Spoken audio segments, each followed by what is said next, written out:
Bonjour et bienvenue en ce dimanche 3 avril 2022. Et nous en sommes arrivés aujourd'hui à la méditation numéro 735 et plus particulièrement à la méditation numéro 449 dans le livre de l'Apocalypse que nous méditons ensemble depuis le 1er janvier 2021. Avant de poursuivre notre méditation, le culte de ce jour, prions. Père, Seigneur, bien-aimé Saint-Esprit, tu nous dis dans ta parole, dans le psaume 46 au verset 11, « Arrêtez et reconnaissez que je suis Dieu.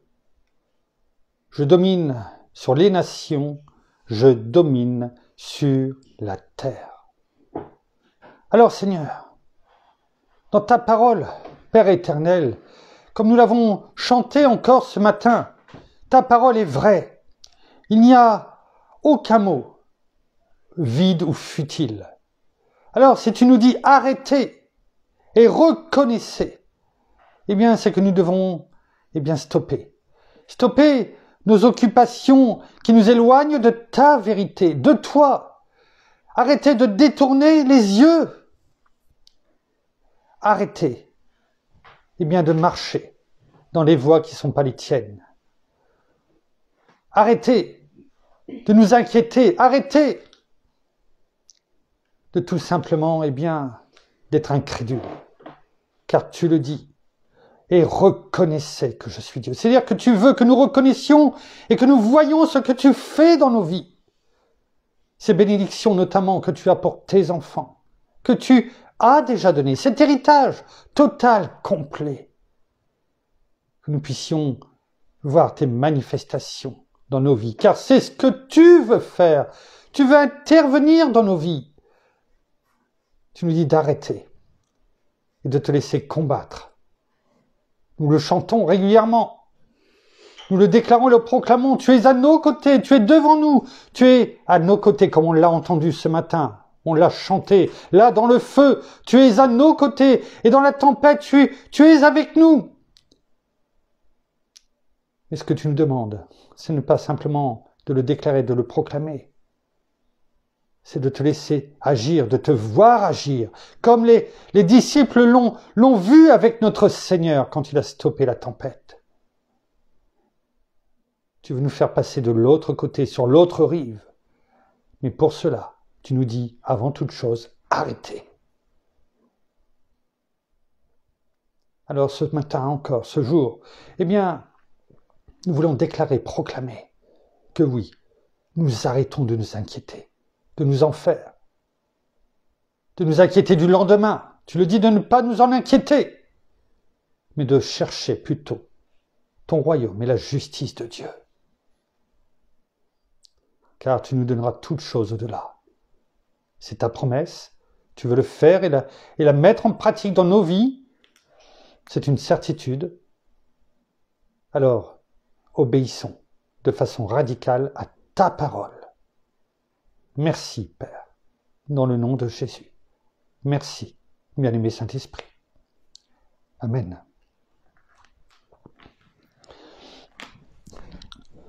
Nous poursuivons notre méditation dans le chapitre 4 du livre de l'Apocalypse. Et nous en sommes à ce verset numéro 8 qui suit la description des 4 êtres vivants qui se poursuit de façon différente. Là, on voit ce qu'ils font, en fait, et on commence à voir, en tout cas, ce qu'ils font. Et nous le reprenons ensemble. Il est écrit dans le verset numéro 8, chapitre 4 du livre de l'Apocalypse, « Les 4 êtres vivants ont chacun 6 ailes, et ils sont remplis d'yeux, des apostrophes Y-E-X, tout autour et au-dedans. » Que font-ils ? Ils ne cessent de dire jour et nuit, Saint, Saint, Saint est le Seigneur Dieu, le Tout-Puissant, qui était, qui est et qui vient.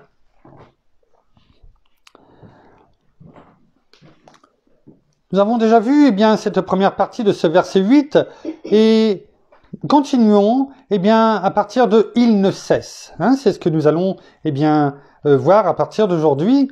Il ne cesse de dire jour et nuit, Saint, Saint, saint est le Seigneur Dieu, le Tout-Puissant, qui était, qui est et qui vient. Déjà, il ne cesse de dire jour et nuit.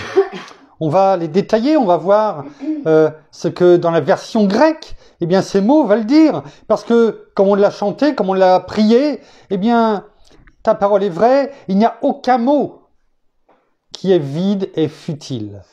C'est-à-dire que tous les mots qui sont employés sont employés à bon escient, au bon endroit, au bon moment, pour nous faire comprendre quelque chose. Notre part, eh bien oui, c'est de croire, tout simplement. C'est de recevoir, mais aussi de faire notre part. C'est pas simplement, eh bien, lire pour lire. Oui, c'est important de lire, mais d'essayer aussi de méditer. Vaut mieux lire peu, mais de méditer, de mastiquer, la parole, d'essayer de comprendre, de rechercher, de faire notre part, et pas simplement, eh bien, un peu comme à l'école, eh bien, recevoir et puis point final. Vous savez, il y en a qui reçoivent à l'école qui ne font pas leurs devoirs. Tant mieux pour eux s'ils retiennent tout. Mais aussi, il y en a d'autres qui reçoivent à l'école l'éducation, mais qui ne travaillent pas, qui font pas leur part. N'essayez pas de reprendre les cours, de comprendre, de refaire les exercices. Et ces personnes qui travaillent ainsi, même si elles ont moins peut-être de capacité bien que d'autres, eh bien réussissent. Parce que eh bien, elles font leur part, c'est-à-dire, eh bien, elles reprennent, elles travaillent, elles refont, eh bien, les exercices, elles relisent, elles apprennent aussi. Eh bien, c'est notre part aussi vis-à-vis de notre Père. C'est ainsi, eh bien, que, en méditant, mastiquant la parole, eh bien, celle-ci, eh bien, reste dans notre cœur. Vous savez, je ne suis pas du tout, vous le savez maintenant, eh bien, bricoleur, mais vous savez, que ça soit bricoleur dans le bricolage, ou même sur informatique, ou dans d'autres domaines, bien entendu, ou dans l'apprentissage, par exemple, de langue étrangère aussi. Enfin, on peut prendre n'importe quel domaine. Eh bien, c'est en pratiquant, eh bien, que l'on apprend et que l'on retient surtout. Si on ne fait pas, on peut lire, mais si on ne fait pas par soi-même, ou on peut nous lire, si on ne le fait pas par nous-mêmes, eh bien, on aura beaucoup plus de mal, eh bien, à retenir ce que nous avons lu, ce que nous avons fait, ou ce que nous avons vu faire. Et c'est pourquoi, eh bien, il est bon, eh bien, de reprendre la parole. Notre Père nous le dit, l'apôtre Paul nous le dit, il l'a dit à l'église de Corinthe. Allez! Et c'est ce que faisait aussi du temps de notre Seigneur, eh bien, ou de l'apôtre Paul, en tout cas, eh bien, partout où il prêchait, en tout cas où il y avait, bien sûr, la parole qui était là, eh bien, notamment dans les, comment dirais-je, dans les, je cherche le mot, mais enfin, qu'importe, pas dans les temples, mais enfin, bon, vous allez dans les églises, eh bien, il prenait, alors il y avait pas, tout le monde n'avait pas une Bible, il y en avait très très peu, parce que, ben, il fallait les écrire, et comment dirais-je, eh bien, il reprenait ce qui avait été dit. Et c'est ce que nous devons faire. Pas simplement se donner bonne conscience en disant, bah, j'ai lu un chapitre ou un passage, qu'importe, et se dire, voilà, quelque part, eh bien, j'ai bonne conscience, j'ai fait ma part. Père, tu nous dis dans ta parole, eh bien, que l'homme ne vivra pas de pain seulement, mais de toute parole qui sort de la bouche de Dieu. Eh bien, j'ai fait ma part, j'ai lu, je me suis nourri aujourd'hui. Mais de quelle façon? Vous savez, on peut se nourrir aussi physiquement, manger ce que l'on a devant soi en 5 minutes. On peut dire, bah oui, j'ai mangé, certes, on a mangé, mais les conséquences de notre rapidité, eh bien, à laquelle nous avons pris notre repas, eh bien, vont influencer, eh bien, sur notre organisme. On aura sûrement mal à l'estomac. En tout cas, l'organisme sera pas dans son assiette, si je puis m'exprimer ainsi, parce que, eh bien, finalement, eh bien, nous n'aurons pas pris le temps de manger, de mastiquer. Comme on peut, eh bien, manger avec très peu de choses dans son assiette, et puis dire j'ai mangé, j'ai pris le temps. Mais finalement, eh bien, il y a très très peu de choses dans son assiette. Lequel repas est le meilleur, je ne sais pas. Mais je pense que dans les deux, il y a des carences. Le peu, s'il est bien médité, est bon. Le trop, s'il n'est pas médité, à mon avis, n'est pas porteur, en tout cas, eh bien, parce que notre cerveau, ça veut dire je lis, et on dit à notre cerveau, finalement, à notre intelligence, eh bien, tu lis, quoi, final. Et quand on agit ainsi, ben, vous savez, c'est lire. Et bien souvent, quand on lit rapidement, sans avoir l'envie Des fois, l'envie, on l'a vu, eh bien, ces derniers jours, l'envie n'est pas bonne, bien sûr, mais dans ce cas-là, elle est bonne. Pourquoi? Parce que on a envie, en lisant, de comprendre ce que l'on lit et de retenir de la quintessence, d'aller voir finalement derrière ce que la parole veut nous dire. Et ça, c'est bon. Donc le trop peu peut être bon aussi à partir du moment où on prend le temps de le méditer. Le trop, eh bien souvent, si nous le faisons de n'importe comment, eh bien, ne sert à rien, ne sert de rien. Et donc, eh bien, il faut un juste milieu. Mais en tout cas, aucun mot de la parole de Dieu n'est vide ou futile. Ici, la parole nous dit, il ne cesse de dire jour et nuit.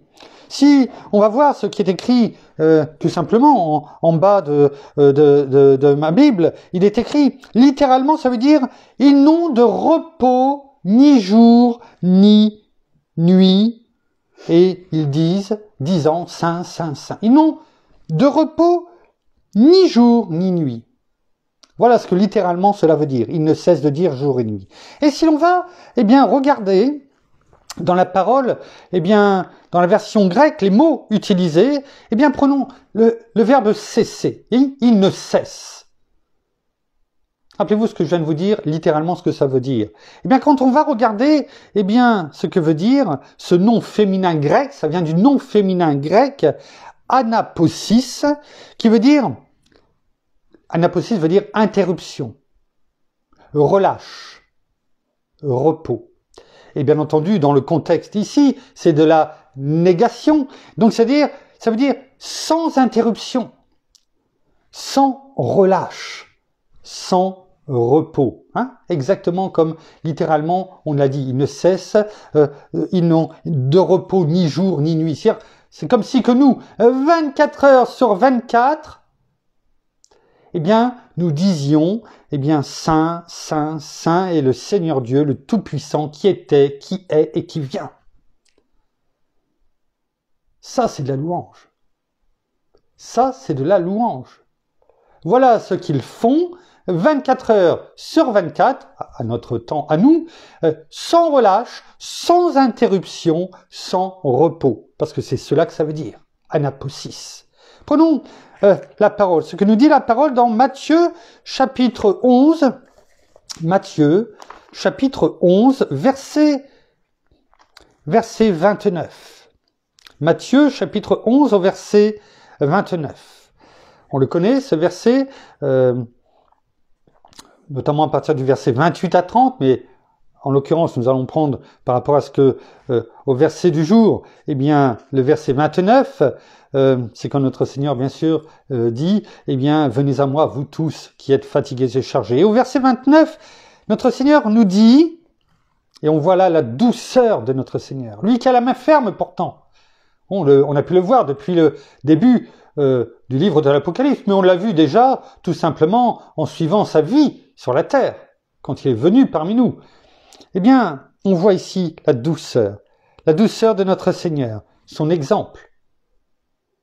L'exemple qu'il nous demande bien de faire et son humilité, bien entendu, est écrit « Prenez mon joug sur vous ». On sait ce que c'est, un joug, entre ce que l'on mettait, ce collier, je dirais, qui reliait, eh bien, deux bœufs, de taureaux, enfin surtout les bœufs, on a médité dessus, souvent, eh bien, un bœuf âgé, c'est-à-dire qui a de l'expérience, notamment bien pour tracer ses sillons, et pousser la charrue, enfin, tirer plutôt la charrue, et à côté, eh bien, attaché à lui, on va dire par ce joug, ce grand morceau de bois où il y avait simplement, eh bien, la place pour rentrer des têtes et que c'était refermé, et donc est mis avec des morceaux de fer.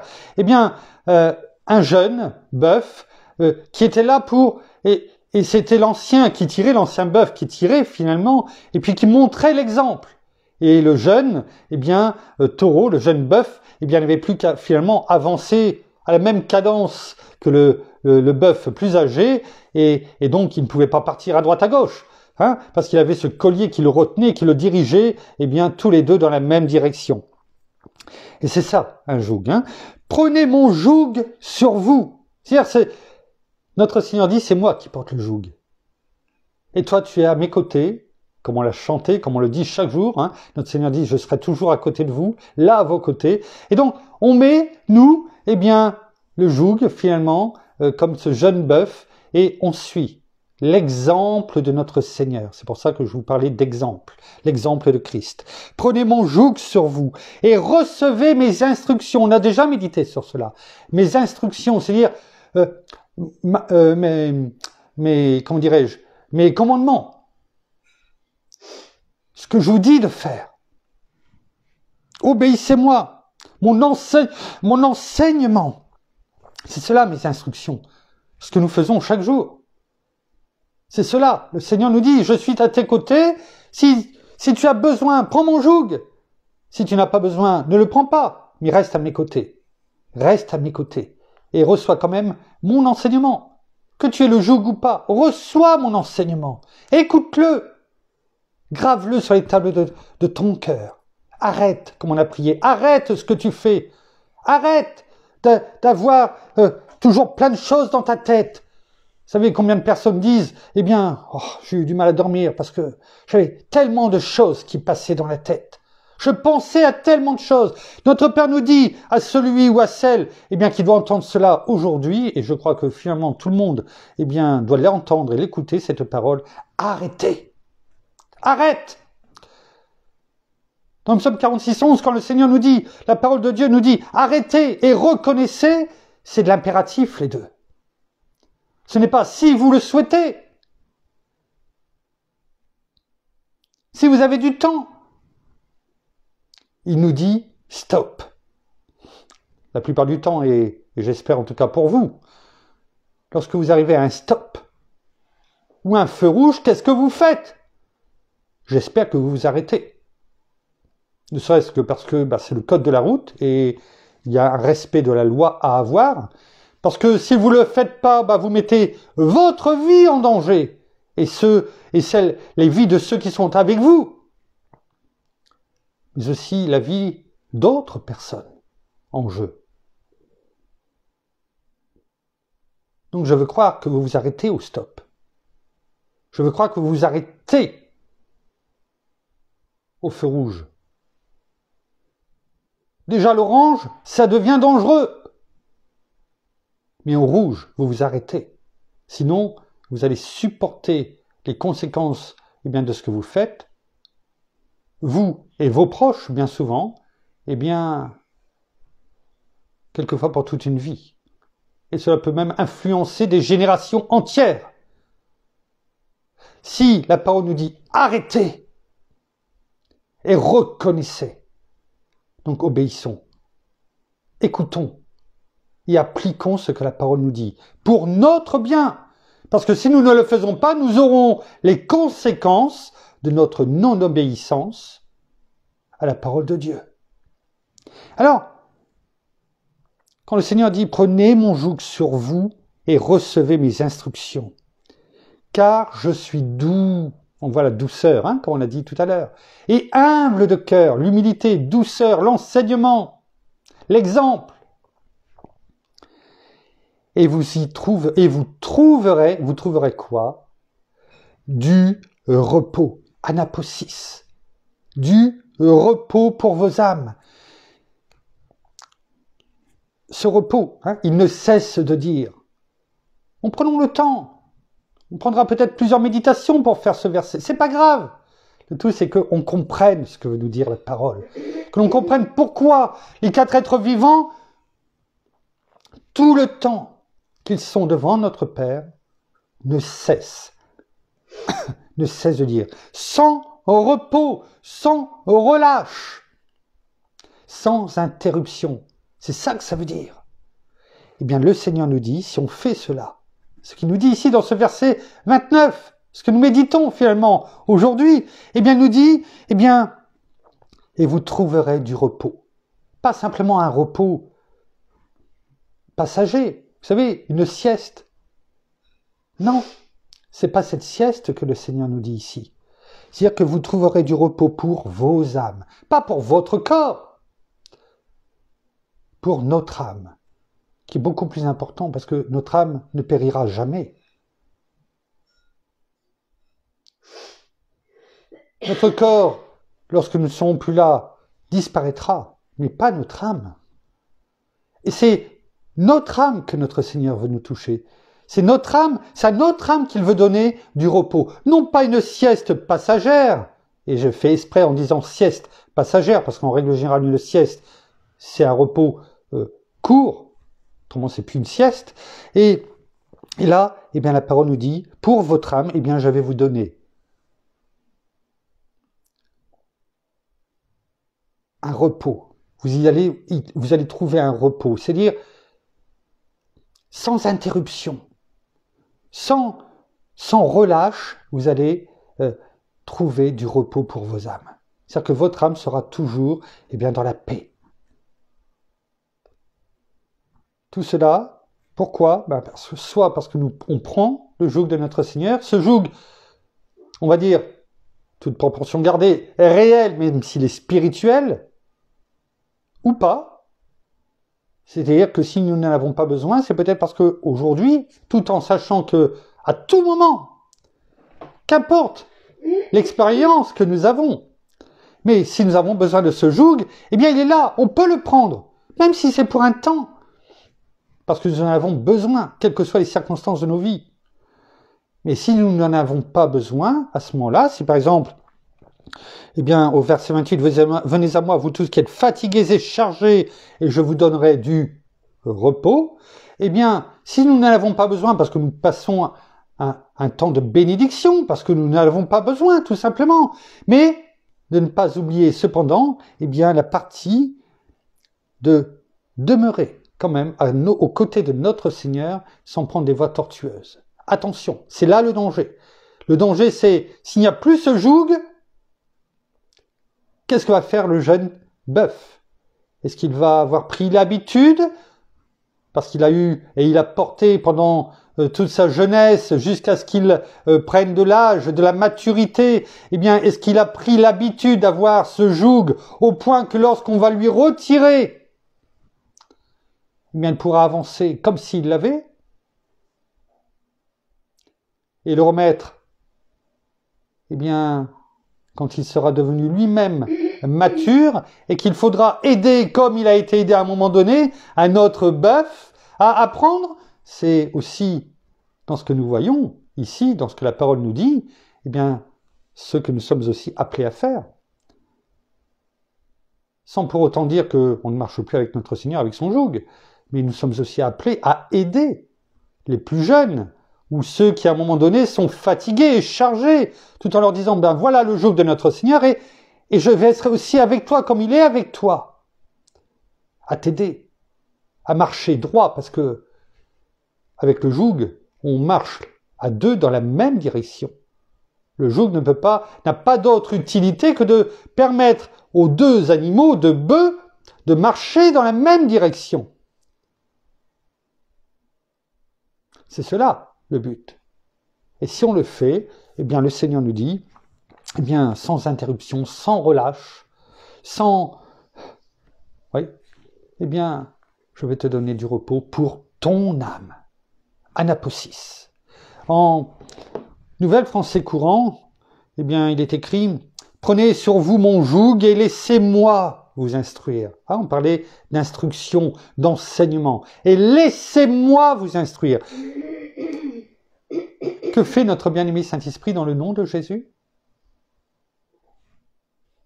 Que fait-il ? Chaque jour, dans vos cultes personnels, pas simplement quand nous faisons les méditations directes. Que faisons-nous ? Que fait notre bien-aimé Saint-Esprit pour nous ? Il nous instruit. Jean 14, 26. Le Consolateur, le Saint-Esprit, que le Père enverra en mon nom, c'est lui qui vous enseignera toutes choses et vous rappellera tout ce que je vous ai dit. Voilà ce que le Seigneur nous dit. Prenez sur vous mon joug et laissez-moi vous instruire. Car je suis doux et humble de cœur, et vous trouverez le repos pour tout votre être. Vous voyez la différence entre, par exemple, la version Colombe, où il est dit pour votre âme, mais et là tout votre être. Alors on pourrait dire, alors c'est quoi, l'âme ou tout votre être ? c'est pas la même chose. Mais si notre âme est dans la paix, parce que si on est dans le repos, sans interruption, sans relâche, on est dans la paix. C'est le fruit de l'esprit. Hein? Donc si on est dans la paix, dans le repos, c'est-à-dire qu'on n'est pas là à penser à plein de choses, à aller à droite à gauche, vous savez, un peu comme dans ces, comment dirais-je, tornades. Tant qu'on est, on n'y est pas, heureusement, mais tant qu'on est dans la tornade, quand je dis dans la tornade, autour de la tornade, eh bien, on est emporté. C'est un tourbillon. Et quelquefois, eh bien, c'est un peu ce qu'on ressent dans nos têtes, comme un tourbillon. Quelquefois, on est tellement stressé, pressé, tellement de choses dans la tête, eh bien, que non seulement on a mal à la tête, et en plus, eh bien, quelquefois, on va tout tourner. On a du mal. On est emporté dans ce tourbillon. Et finalement, dans ce tourbillon, là où il y a ce repos, c'est au centre.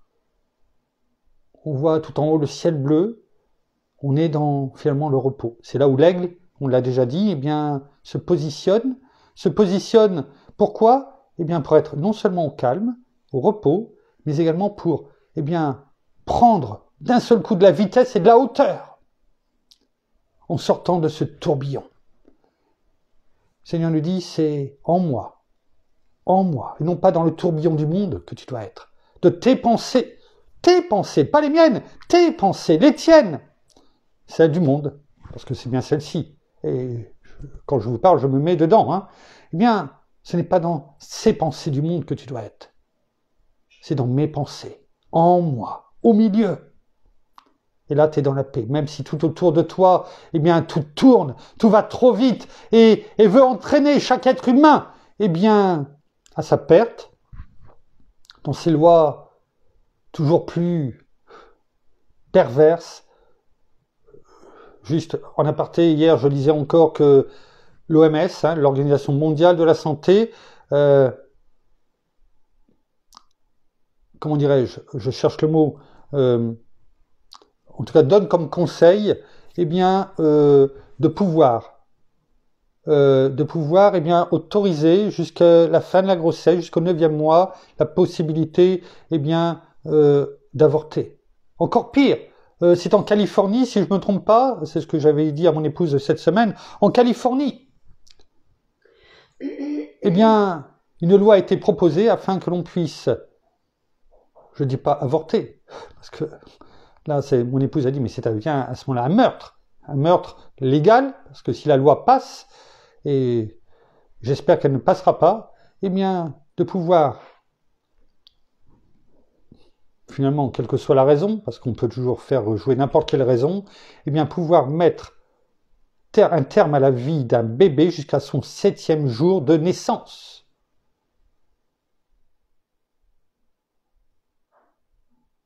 Donc ce tourbillon du monde, cette folie du monde, la parole le dit, à la fin du monde, eh bien, à la fin, ce sera une folie. Une folie. Les gens appelleront bien ce qui est mal et mal ce qui est bien. Je ne sais pas si nous y sommes, mais en tout cas, cela y ressemble fortement. Donc, notre Père, notre Seigneur nous dit, eh bien, laisse ce tourbillon de folie et positionne-toi en moi, au milieu finalement. Et là, même si tout tourne autour de toi, tu seras en paix. Tu seras en paix. Ton âme sera en paix. Et si ton âme est en paix, eh bien, tu n'as plus toutes ces pensées. Ou en tout cas, renouvelle tes pensées avec la parole, la pensée de Christ en toi. Et à ce moment-là, eh bien, c'est pas simplement ton âme qui est en paix. Dans la joie, dans l'amour, pour soi et pour les autres. Mais c'est tout ton être. Parce que l'on sait très bien, et même les médecins le disent, eh bien, que dans un processus de guérison, bien souvent, eh bien, le cerveau, l'intellect, eh bien, joue pour beaucoup, et bien souvent pour une part je dirais, supérieur à 50%, eh bien, au processus de guérison. Autant, ça peut aussi, eh bien, si on n'a plus le moral, si on laisse tomber, si le cerveau se déconnecte, eh bien, cela peut aussi, eh bien, apporter la déchéance totale de la personne.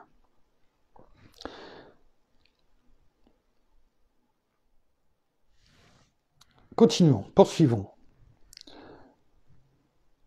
Il ne cesse de dire, on l'a déjà dit il y a bien longtemps maintenant, c'était sûrement même l'année dernière, mais on va le reprendre, le redire, eh bien, dire.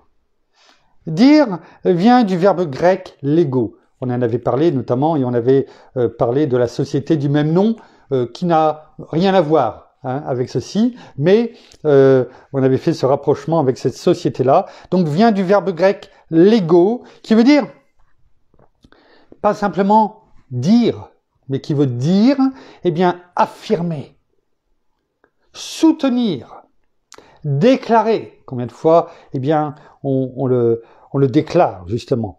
Annoncer par la parole. Donc, il ne cesse de dire, c'est-à-dire de déclarer, de proclamer, d'affirmer. C'est-à-dire, c'est pas simplement dire quelque chose et puis voilà, on l'a dit. Oh, bah, je me suis trompé dans ce que j'ai dit, mais enfin bon, tant pis. Non, non. Là, ils affirment. C'est-à-dire, ils affirment une vérité. C'est ça que ça veut dire.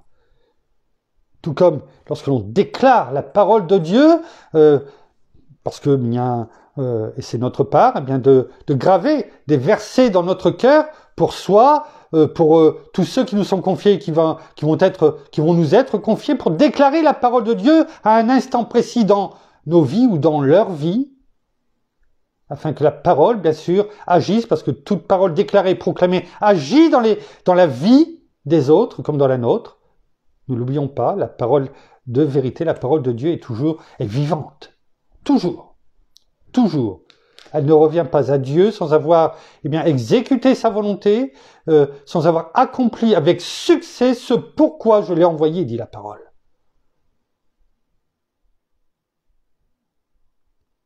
C'est ça aussi, croire.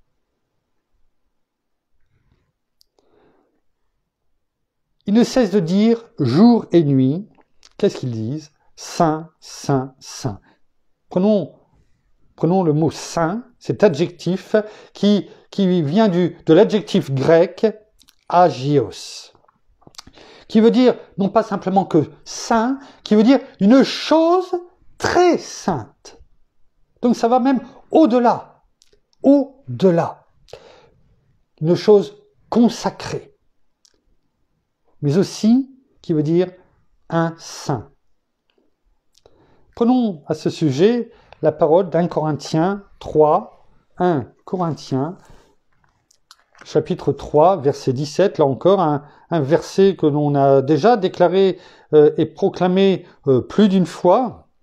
Je me positionne juste dans d'autres versions, 1 Corinthiens, 3, verset 17. On le connaît bien souvent, le 16 et le 17 vont, comment dirais-je, ensemble. On va prendre même le 16 et le 17 afin que nous comprenions bien l'ensemble de ces versets qui vont ensemble. 1 Corinthiens, chapitre 3, versets 16 et 17. « Ne savez-vous pas que vous êtes le temple de Dieu et que l'Esprit de Dieu habite en vous ?» Déjà, ça nous positionne. Et le verset 17 nous dit « Si quelqu'un détruit le temple de Dieu, Dieu le détruira. » Là encore, la parole est claire. Vous êtes le temple, l'Esprit de Dieu, mon esprit, dit notre Père, est en vous. L'Esprit aussi de Jésus. Il est en vous, le bien-aimé Saint-Esprit. Et si quelqu'un détruit le temple de Dieu, Dieu le détruira. C'est-à-dire qu'il ne va pas laisser faire. On peut essayer de s'attaquer au temple de Dieu. On peut. Mais Dieu ne va pas laisser faire. La parole continue en disant « Pourquoi ? Car le temple de Dieu est saint, agios, et c'est ce que vous êtes. » Il faut comprendre que c'est une révélation. C'est un privilège. Ce que la parole nous dit à la fin, car le temple de Dieu est saint et c'est ce que vous êtes. Par grâce.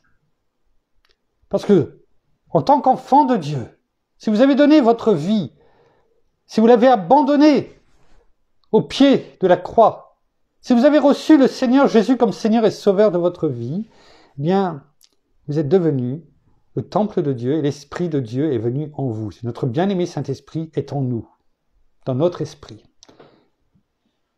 Et il y a une promesse qui est faite ici. Cette promesse qui est donc, eh bien, que le futur des méchants, eh bien, sera dans la main de Dieu. Parce que le temple de Dieu est saint et c'est ce que nous sommes.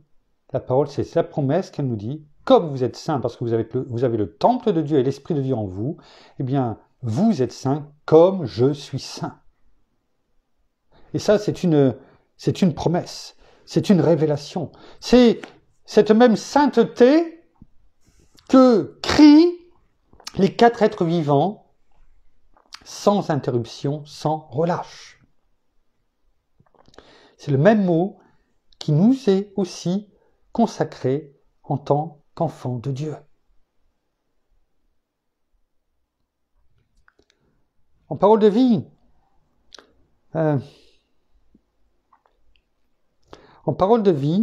eh bien, ces 2 versets nous disent, vous êtes le temple de Dieu et l'Esprit de Dieu habite en vous. Vous ne savez donc pas cela? Sous-entendu, vous n'avez pas encore reçu cette révélation? Vous n'avez toujours pas compris qui vous êtes en tant qu'enfant de Dieu? Les 4 êtres vivants ont compris qui ils étaient. Ils ont compris que c'est Dieu qui les a, le Tout-Puissant qui les a créés, notre Père. Et ils en sont tellement reconnaissants, eh bien qu'ils le louent sans interruption, sans relâche. Et nous? Et pourtant, la parole, ici, nous fait passer ce message. Vous ne savez donc pas cela?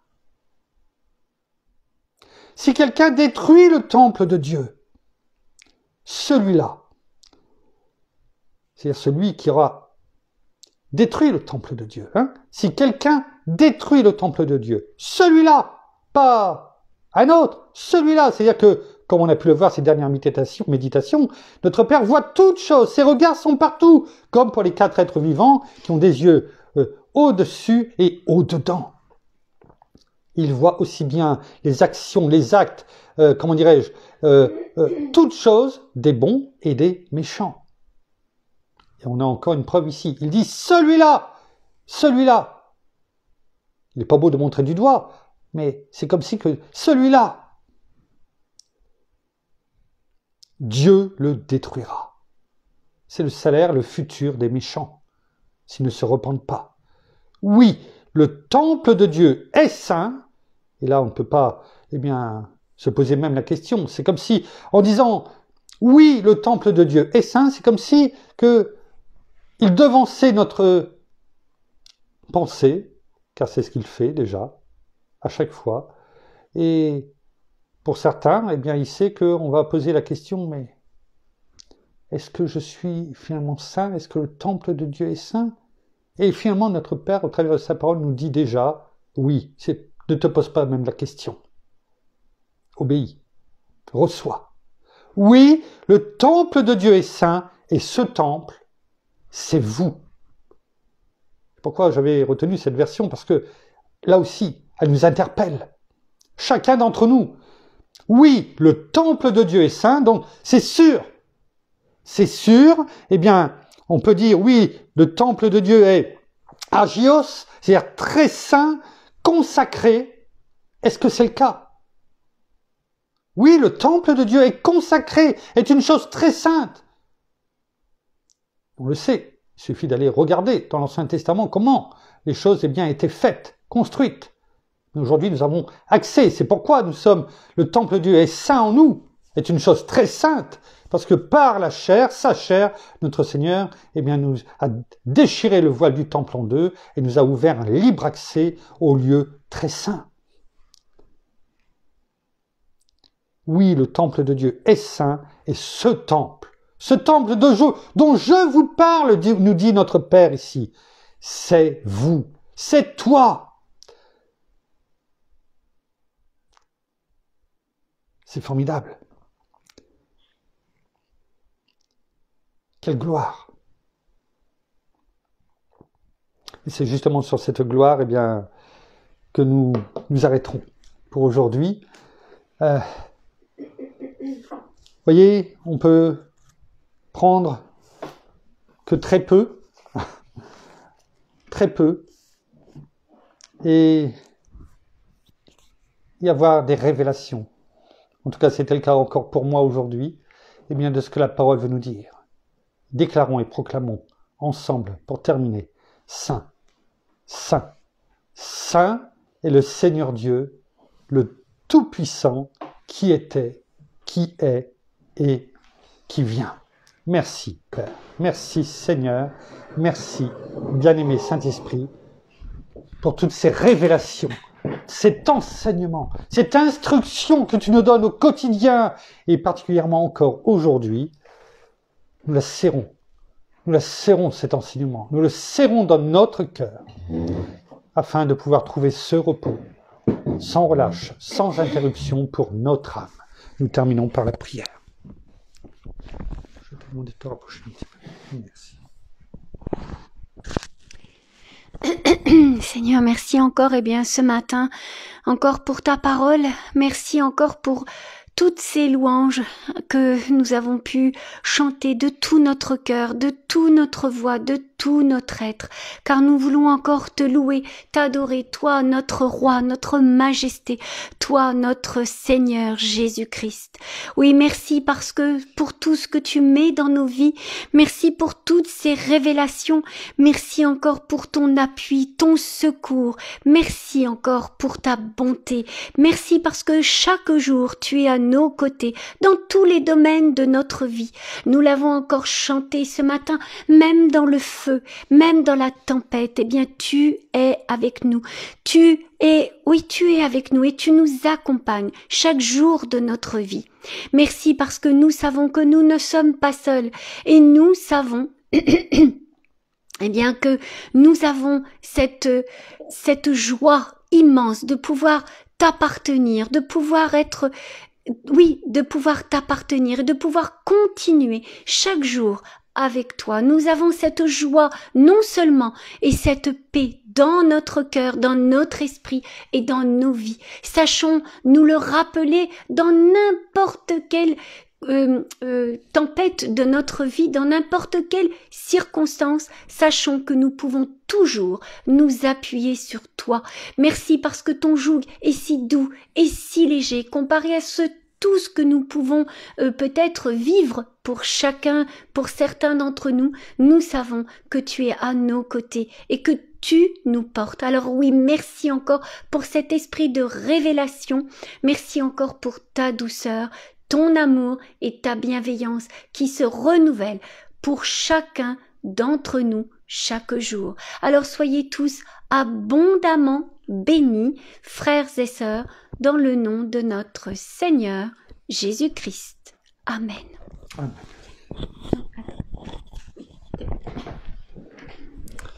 Voilà, ainsi s'achève le culte de ce dimanche, la méditation de ce dimanche.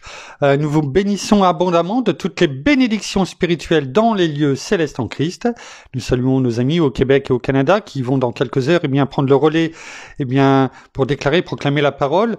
Nous prions pour que là-bas ou partout dans le monde, où les cultes, vont se mettre en place, que une multitude de personnes en entendant la parole ou au travers des louanges, des révélations, en tout cas des miracles et des prodiges de notre Père, je n'en doute aucunement, qu'une multitude à travers le monde, plie les genoux devant notre Seigneur et le reçoivent comme Seigneur et Sauveur de leur vie, que des multitudes de cœurs de pierre soient extirpés, arrachés et remplacés par un cœur de chair. Nous saluons également nos amis en francophonie, en France, à Paris et tout autour de chez nous, et nous vous souhaitons à toutes et à tous un excellent dimanche, en tout cas là où vous êtes, et nous vous donnons rendez-vous demain en fin de journée pour la suite de nos méditations dans le livre de l'Apocalypse. En attendant de nous retrouver demain, nous vous souhaitons et nous vous disons soyez abondamment bénis. À demain. Au revoir.